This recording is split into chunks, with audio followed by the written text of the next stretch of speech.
After 3 years, I quit Tin Pan Alley because I was tired of playing other people's songs. I knew I could write my own.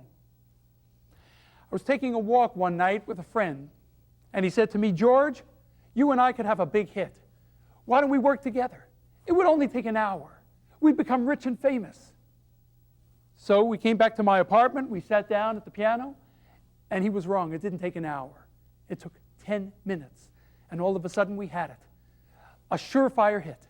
The year was 1919, we were both only 20 years old, and we knew this song was going to be big.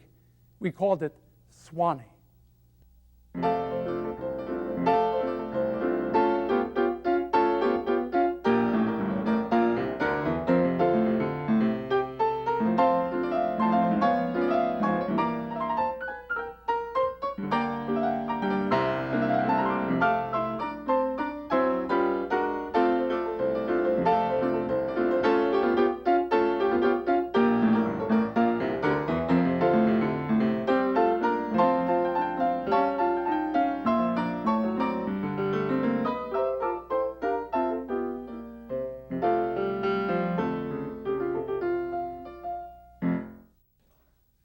That was a great song, but I was only 20 years old, not very famous back then, so it wasn't a big hit right away. But I was getting invited to parties at fancy homes in New York. They tell me to sit down at these big, shiny, 9-foot-long pianos, like the ones they had in the concert halls, to play some music. Well, one night I was at a party. I was playing for about 40 minutes or so, and I decided to take a little break. I played one more song for them, that song, Swanee. I got up from the piano. Someone tapped me on the shoulder. I turned around, and I couldn't believe who it was.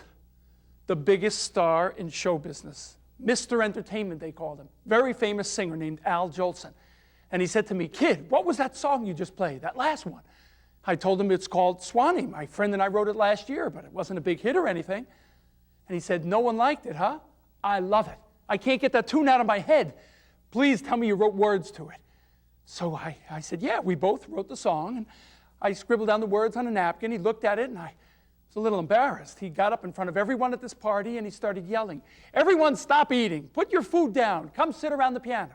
This kid wrote a great song, and I'm going to sing it for you. It's called Swanee."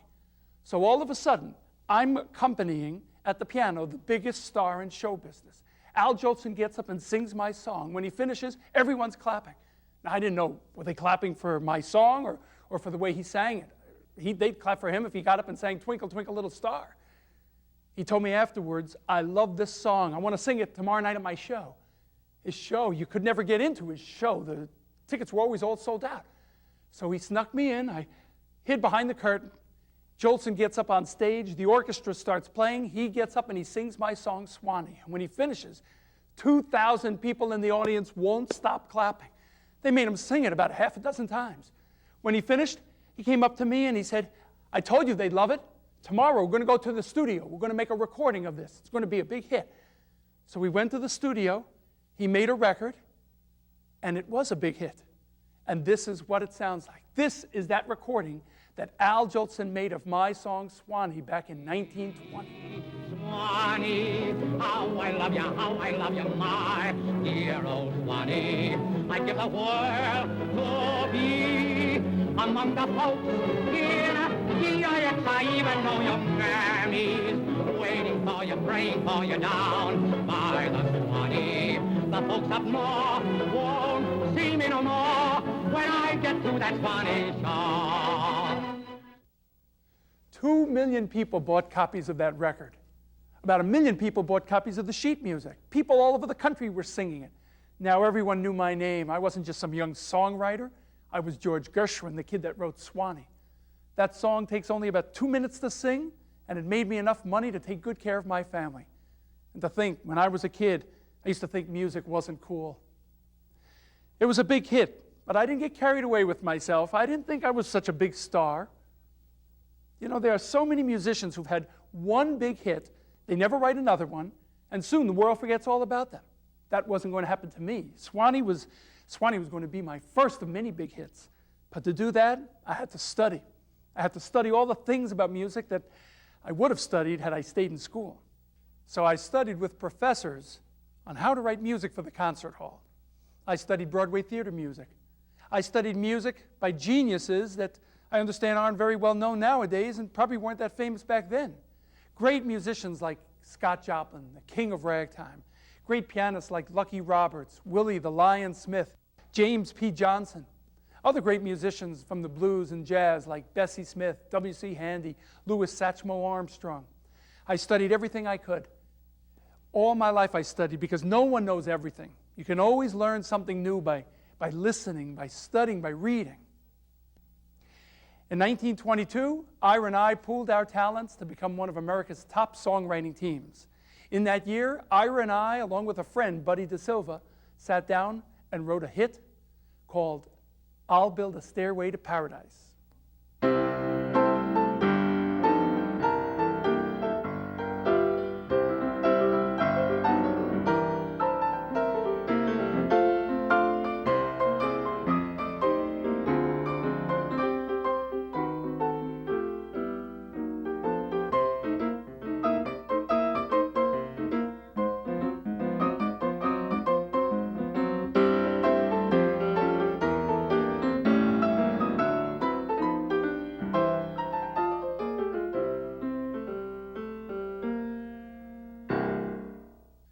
I was invited to a lot of parties to play the piano. Usually I'd be right in the middle of a song, playing, and just like that, ideas would pop into my head for new songs. That's what happened New Year's Eve, December 31st, 1923. I was at a party playing the piano, and the party went on all night. In the morning, I came home, and I couldn't allow myself to go to sleep. I had all these ideas in my head. If I went to sleep, I'd forget those ideas. So I went right to the piano, and I got to work. Ira lived next door to me. Ira and I lived next door to each other all our lives as adults. We weren't just brothers. We were best friends. He came in, he heard that I was at the piano, so he didn't want to interrupt me. He sat down and started reading the newspaper, and he started laughing. Finally, I couldn't concentrate. I said, "What's so funny?" And he told me.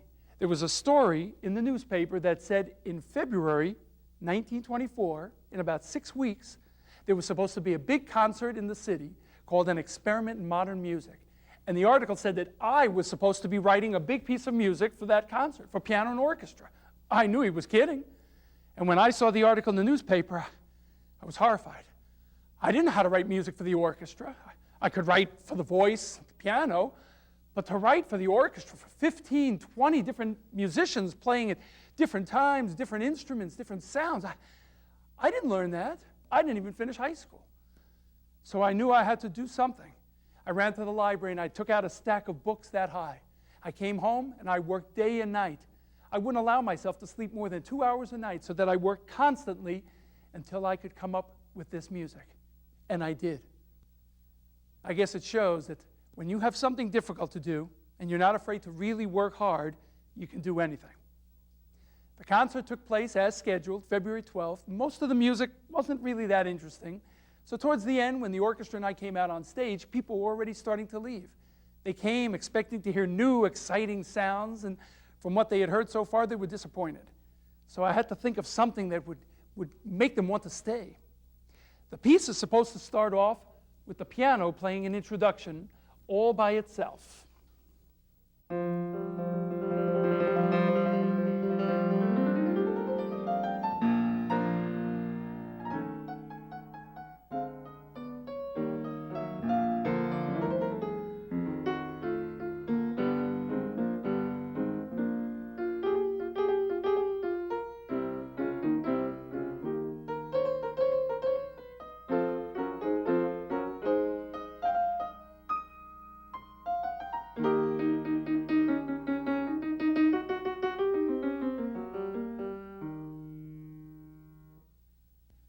Well, there was a lot of piano music at that concert, and I had to come up with a new sound. So I had an idea. When the clarinetist came to sit down, I whispered to him, "You play the introduction." The clarinet can make a very different sound than the piano.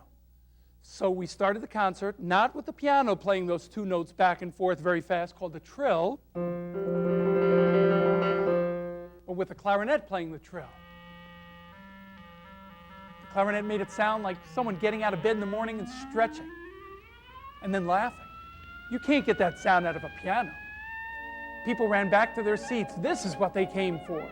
When it was over, they stood up and they clapped for over 20 minutes. This turned out to be the biggest hit I ever had in my life, Rhapsody in Blue. More than 1 million records were sold and 500,000 copies of sheet music. That music was heard all over the world and made me the most famous living composer of my time. The next year, in 1925, I wrote another large work for piano and orchestra, my Concerto in F. I always thought that that was one of my best. I was a success on Broadway and in the concert hall.